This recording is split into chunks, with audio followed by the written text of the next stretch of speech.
Obviously, Sunday after the grand final was a fantastic day. We all went back to Victoria Park and another massive crowd. Hard to rival the night before, but celebrations continued, as you could imagine. Greatest thing I've ever slept with in my life, what's up? So we get to Monday and our celebrations was at the old Tunnel nightclub in Little Bourke Street. Eddie Maguire was then, not the president of Collingwood, but he read the sports news on Channel 10. And Eddie had been saying in the 4 or 5 weeks leading up to the grand final, if we win, I'm going to get you guys to read the news, the sports news on Monday. So the next day, the boys are having their Mad Monday. And I'd teed up during the course of the final series. I said, if we win the flag, you guys have got to come on and read the news with me on the Channel 10 desk. And we completely dismissed it. Oh, yeah, of course you will, Eddie. Yeah, no worries, mate. Yeah, sweet. He said, if we win, we're going to read the news. And we said, yeah, right. I thought he was only kidding. So I'd told the Chief of Staff and the Director of News and David Johnson, look, I'm going to go in and fish these blokes out of the nightclub, out of the tunnel, where they've been there all Monday playing pool and drinking and carrying on, and I'll bring them back. And they says, oh, yeah, no worries at all. Just make sure you're back to read the news, you know, and don't you get on the grog. We were a little bit sedated, the boys, you know. We'd sort of had, you know, a couple of days at you know, sort of the partying and sort of savouring what had sort of gone on with the win. We've had a fair sip for 2 or 3 days straight. And we're all in the Tunnel nightclub, all having a great time. I'd had to work in the morning, so I wasn't as gone as some of the others. And all of a sudden, 4 o'clock, Eddie walks in and says, right, boys, you ready to go? Elaine, me, Dacos and Kelly. And we go, what do you mean, where are we going? We're not going anywhere, we're here, we're celebrating. No, remember, I said, this is Eddie, we're going to read the news on Channel 10. And we said, no, it's not going to happen. He said, well, I've got the limo out the front. Yeah, Christian says he didn't know what was going on. He turned up in a suit. He'd been at work during the day, but he was stone cold sober. He was going to audition this particular night. The other blokes had had a few in them, but they were up for it. So we've walked out the front of this nightclub. There's a limo that drove us the 4 or 5 blocks down to the Yarra River. I organised a big car, a limousine, to get them down to Yarra Bank, opposite where Crown is these days, because there's no Crown in those days, the helipad. There's the chopper waiting, and in those days Channel 10, of course, was out at Nunawading. And I was more excited about getting in a chopper. None of us have been in a chopper before, so that's pretty exciting, and we're pretty tipsy. Got them down to the helipad, put them into the chopper without anyone falling in the Yarra or running into a rotor blade, flew them out to Channel 10. So the 4 of us in the chopper out to Nunawading. Get out to Nunawading, Channel 10, have a few more drinks, and we start realising, actually, we're going to do the news live. When we walked into the 4 at Channel 10, it started to dawn on the guys, I think, that I was fair dinkum. And we get into the Channel 10 studios, and look, it was hilarious because it was all fun and laughter and lots of enjoyment up until that point. And we walk into the studio and we all froze and we thought, what the hell are we doing here? So I get around to makeup, they're getting made up, get them the scripts and sort of half tell them, right, this is what we're going to do, and remind them I'll give them an elbow when it's their turn to actually read the scripts. David Johnson's standing there thinking, is this a good idea or not? And he's an Essendon supporter, so he's filthy that we've beaten them in the grand final. And Neil Miller, who was the Director of News of the Mad Collingwood supporter, and he thought this was unbelievable. What a great coup. And then he started to realise, hang on, this could be a disaster if the boys start to slip up or drop the magic or something like that. So when we got into the studio, he was standing, I reckon, about 1 metre away from the players in case he had to dive onto the set. All I can remember is he gave us each a script, and we're all reading a story. And coming off the interchange bench is Peter Dacos. Peter, how are you feeling today? Good, Ed. Yeah, really good. I mean, it's been pretty much the last couple of days, pretty much of a celebration, but it's been great. It's been worth it, certainly. Now, your talents don't just stay with football, you're also into motorsport, aren't you? Yeah, I certainly am. And American driver Alonso Jr. has won his first car championship in the... Please show the vision of his haircut, because he looked like he's got a toilet bowl on his head. Craig Kelly's joined me in the studio tonight. Craig, a fantastic effort. How are you feeling today? Thanks, Eddie. Yeah, fantastic. A bit tired, but really good. Well, there was a few rough incidents out there on Saturday, wasn't it? Yes, yes. AFL Investigation Officer Bob Stewart will review a videotape of various incidents during Saturday's grand final. It's unlikely the investigation will be completed until Collingwood and Essendon players return home after their match in London. And you're one of those as well, Craig, so you've got a little bit of breathing space, haven't you? A nice holiday. Good on you, mate. Thanks, Craig, for joining us in the studio. But I think Chriso actually did the audition for what he was to become later on in life. He took it more serious than anyone else. Well, it looks like Michael Christian's trying to steal my job. How come you've got the bag of fruit on? Well, I think I was about the only person that went to work today, Eddie, so I have got the suit on for that reason. Michael Christian always had this grand idea that he was going to be a media commentator, and he thought this was his great chance. Are you trying to crawl to the boss? I know you're a stockbroker and things are going bad. Are you trying to keep in sweet, eh? Well, he's given me 4 weeks off to go to London, so I thought I'd better do the right thing. Yeah. But if you get the vision of him actually talking to the auto cue and the camera while the newsreader is actually talking to him, he should have actually probably turned around and had a chat like this, but he didn't. So he hung on him like that for about an hour on the way back. And of course you go on Wednesday to London? Yeah, looking forward to it. We play Essendon on Sunday at the Oval, so hopefully we can beat them again and have a good time while we're over there. Well, a couple of other Australians have done well over in another football coat, haven't they, overnight? That's right. The Australian Kangaroos have made a very impressive start to their Rugby League tour of England. Darren Mullane's with me wearing one of David Johnson's ties. And Darren, firstly, the thumb, how is it? Oh, the thumb's good. That extra week I had last week off helped it heal, so... and the win also helped it heal. Certainly feeling no pain at the moment, are you? No pain at all. Well, you're into gridiron. You're over in America a few years ago with a bit of a demonstration of Australian rules. Tell us about what happened in the States overnight. Well, we showed that Collingwood is the best team in the AFL on Saturday. In the States, San Francisco 49ers created a record today by winning their 12th game in a row. The bottom line is they all were fantastic. It received unbelievable reaction. People just couldn't believe it. It was the Monday after the grand final. Who cares what else was happening in the world of sport around the world? But it was great because it was the first time that Dakes was on Channel 10 in that way. Of course, he ended up becoming a Channel 10 commentator. And later on, of course, Michael Christian, who did the starring audition, became the bloke who was the face of footy on Channel 10 for a number of years and has become a gun broadcaster in his own right. So in many ways, it all started there. It was a great night. It was just unbelievable. The funny thing was that when we said to Ed, OK, when's the chopper taking us back to the tunnel? Unfortunately, Channel 10 weren't travelling that well at that stage. No, boys, sorry, cab ride. And it took us about an hour to get back.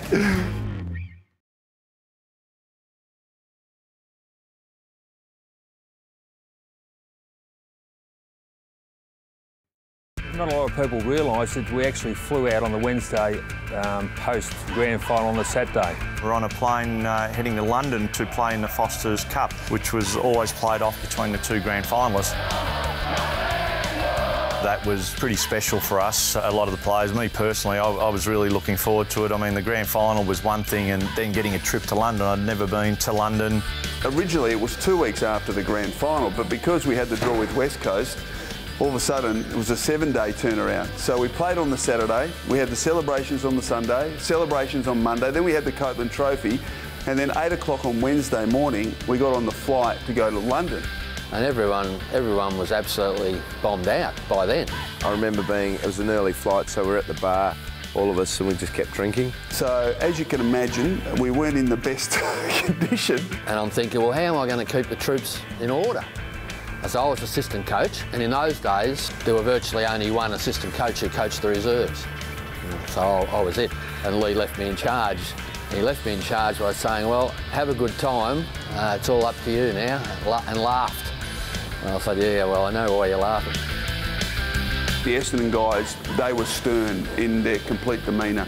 He had curfews on them every night. They wanted to win the game, the follow-up game, which was 7 days after the grand final.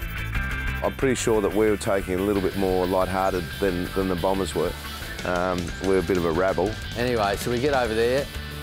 We sort of laid down some curfew rules. We did have a couple of chats where we were told to just go a bit easy. We've got to play a game, and it was being televised on 7. We didn't take any notice of that at all, or a group of us didn't. I can remember the night before the game. It was getting a bit out of hand. I remember we went to the Hard Rock Cafe one afternoon. We were there for about 6 hours, and then Mullane and Banksy dragged us out again that night. I was working in the King's Head at the time, and we'd just been tipped off by the head barman there that there were a group of rowdy Australians coming down towards the pub, and keep your eye out. And I said, look, I'll take care of it. I'm an Aussie, so I'll look after them when they come in. A gentleman walked in and he came up to the bar and said, could I have 15 pints of beer, please? What sort do you suggest? And I said, well, pants, maybe Heineken. And he said, how do you know me? I said, that's your nickname, isn't it? Got your broken thumb? You're Darren Mullane. I've idolised you all my life. You know, we were there to play a game, but we were also celebrating our grand final win. Look, they were just on a massive high, and they were actually playing the next day. And then I just thought to myself, you're all pretty intoxicated. We've been drinking all day. You're playing tomorrow? And I thought, oh, we don't care. We'll win anyway, you know. We were all having a great time drinks, and I do believe the Essendon players were tucked out in their uniforms. We were very casual. A curfew was put on the Essendon boys that night before the game. Lee just said, don't be silly boys, but look, and we weren't. I guess I couldn't tell you for sure, but the latest guys in might have been 3 or 4 o'clock. But there's a lot of stories that we wouldn't be able to repeat on camera, I would think.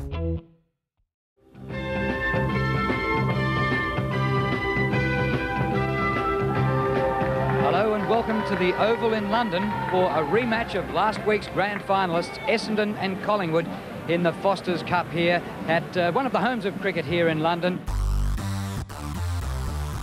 In the lead up to the game, Ronnie Riches, the great late Ronnie Riches, was with us, and Ronnie was very concerned about the fact that we'd been out pretty much all night, every night when we were in London. I think one of the problems we had was trying to compile our starting 18, because there weren't a lot of players putting their hand up. A few of the players to watch would be Dacos, of course, Mullane playing with a thumb injury, and Watson and Kickett and company, and Simon Madden, of course, for us. We had a team meeting to determine the team. The problem with the team is that no one really wanted to play. I, for one, said, well, I played at full-back in the grand final, so I'm not playing there. I want to play at full forward. Craig Kelly, remember him saying, well, I've got one of the bench positions. I don't want to start on the ground. Mullane, myself and Banksy started on the bench because Darren's still got his broken thumb. We're not that keen. I said to Lee, mate, I really don't think I can play because I've just got home sort of thing, and wasn't happy. And the three of us are sitting on the bench, and there's a great shot of 3 of us turning around talking to 3 ladies behind us who we were entertaining while the game's still going on. And the Collingwood boys on the bench not looking all that interested in taking a place on the field. For the majority of that year, I was a floating forward pocket, whatever you'd like to call it, and I was actually in the centre. So they'd named me in the centre, which, you know, I was horrified with. So both teams allowed to use 22 players, and it looks as though Collingwood, Robbo, might only have 21. You talk about rotations now, but I mean, the guys were coming off every 10 minutes because they couldn't keep going. That was in 1990. I reckon we had equivalent rotations to what happens now, 24 years later. Dust up, crowd excited. Here we go, 3 or 4 into it. And the crowd cheering madly. This is what they want to see, a bit of action. Australian rules football brings the people to their feet. I actually got called to go on half time, and I literally got on the field and fell over, sort of tripped over, and I've gone, this is no good. We didn't exactly look like the grand finalists of that year. Your pride's still at stake, doesn't matter, you've still got a game to win, and even though there's nothing on that game, your pride's on the line as well. So, yeah, guys were probably a lot more relaxed, and knowing that we won the grand final, but you still want to play a reasonable game, and so consequently there was no pressure on us at all, and it showed. Good fortune there at the back, Brown, sweeping hand pass, looking for Dacos. The skill of those 2 players, magnificent, and look at the kick by Peter Dacos. You know, one thing I'd learnt about the group that we had and the team that had taken out that grand final, I think that once they were a pretty competitive unit, and once it came to game time that, you're not asking players to be able to turn it on or off, but I had no doubt, and I had all the full confidence in the guys would give a fantastic showing. Chris O, meanwhile, has taken life very seriously again, and he's kicked 8 or 9, I can't remember how many, maybe more, but he was telling us all afterwards. Michael Christian's only kicked 15 goals in 4 seasons in the AFL. And it's another little avenue for Collingwood. He gets his 8th, it's a beautiful kick. The funny thing is with Michael, he'd always wanted to play full forward through the year. Just had one of those days, and in the end kicked 8 goals, Probably should have kicked 12. But yeah, it was just a fun day. And the fact that Essendon took it so seriously and we were just not even in the frame made it all the more sweeter that we're able to back up what we did 7 days earlier.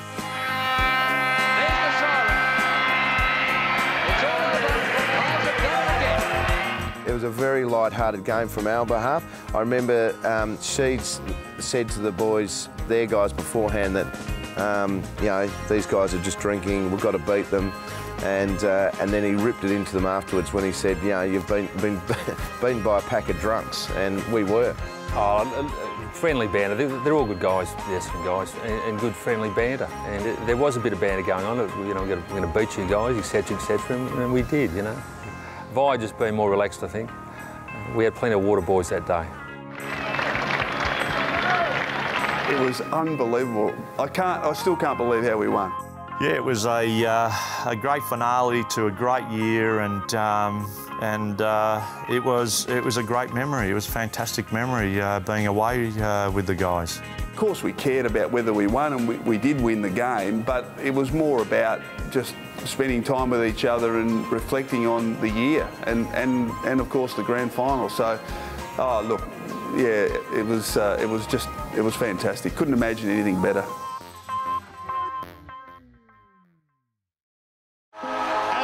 Inside the top 8 for the first time in 2014.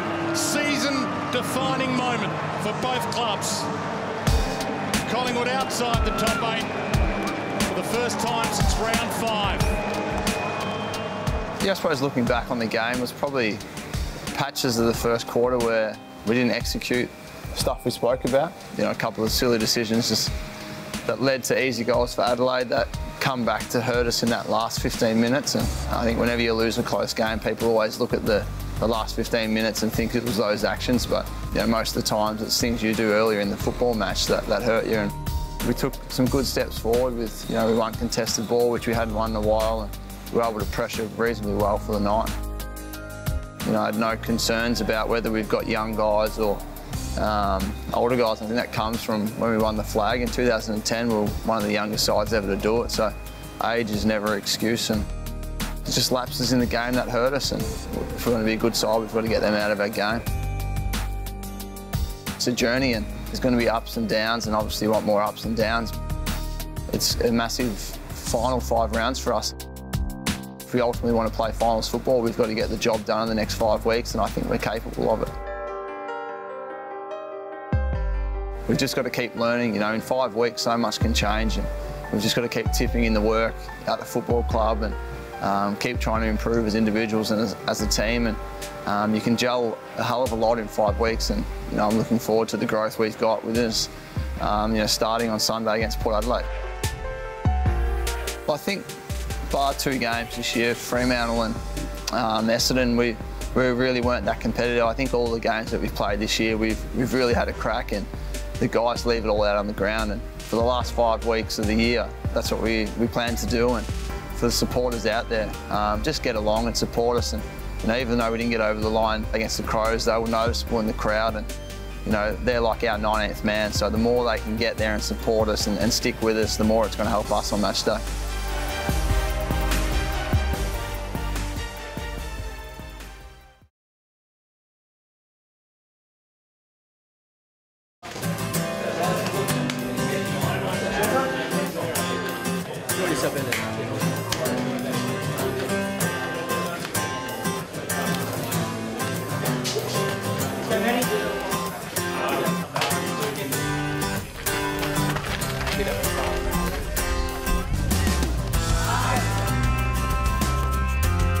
Down at Frankston today, disappointing not to get the win.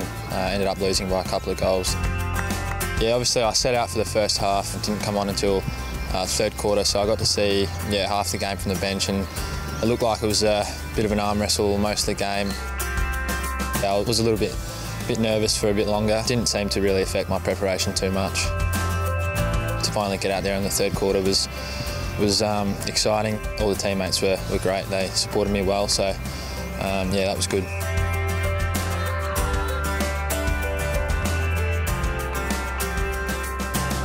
As soon as he came on, you know, just basic principles, really good. Settle, cool head, use the ball, use the ball. Yeah, it was good just to get out there and, you know, be part of a team environment again was probably the best thing for me. I spent most of my time today, yeah, playing off half-back. I didn't mind it. I don't really mind where I play. It was just good to be out there after such a long time being injured. Good to finally be playing some footy and being part of a team again. It was good. Definitely been frustrating, I think. Yeah, that's probably the main word that comes to mind. Yeah, spending my first 6 or 7 months in rehab wasn't really what I planned, how I'd like to spend my first 7 months at an AFL club, but at the same time, one positive to take out of it was probably being able to, you know, take the back seat and do everything that I could, but also, you know, learn off the other players at the club and just soak as much up as I could. I think I've fitted in pretty well without being able to play as well as you can fit in without actually playing. Hopefully my feet hold up all right for the rest of the year and yeah, just to keep playing, play some consistent footy in the remaining games of the year and then yeah, move into hopefully a full pre-season would be ideal for me. I've really enjoyed my first period at the club and yeah, it's been good.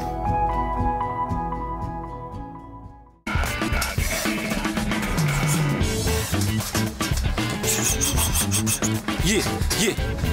I'm gonna get a sweat on here.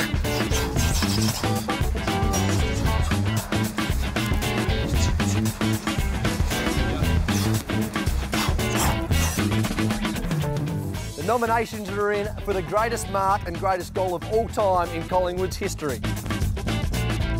On the 27th of August at the Crown Palladium, we're having the Collingwood Forever Gala event, and we're going to announce the greatest goal and greatest mark in the history of our club. And our first bout involves Didak in 2003 in the qualifying final v Dacos in 1991.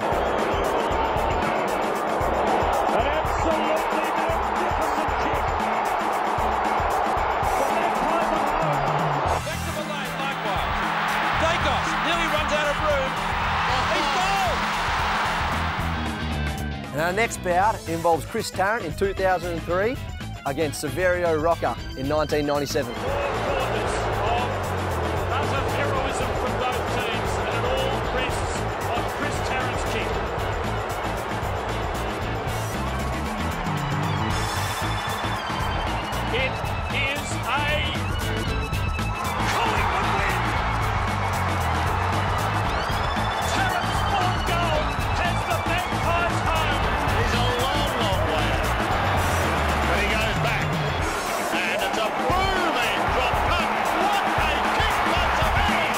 Okay, so you've seen our goals. Now let's have a look at our first round of marks. How about Twiggy Dunn in 77 going against our own Andrew Cracker in 2011? North Melbourne a goal in front. The kick by Picken is into the goal square. There's a mark here to someone. It's in front of Twiggy Dunn. It's Twiggy Dunn, I think, has got it. Oh, golly, it could be a drawn game. Thomas done some damage. Has Dale Thomas.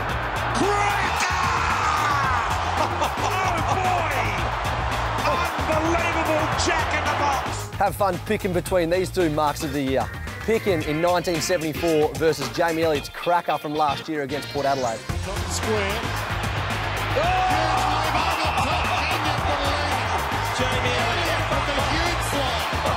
That could be the mark of the year. Get on the website now to get your votes in and be there as the winners are announced at the Crown Palladium on the 27th of August, the Collingwood Forever Gala event.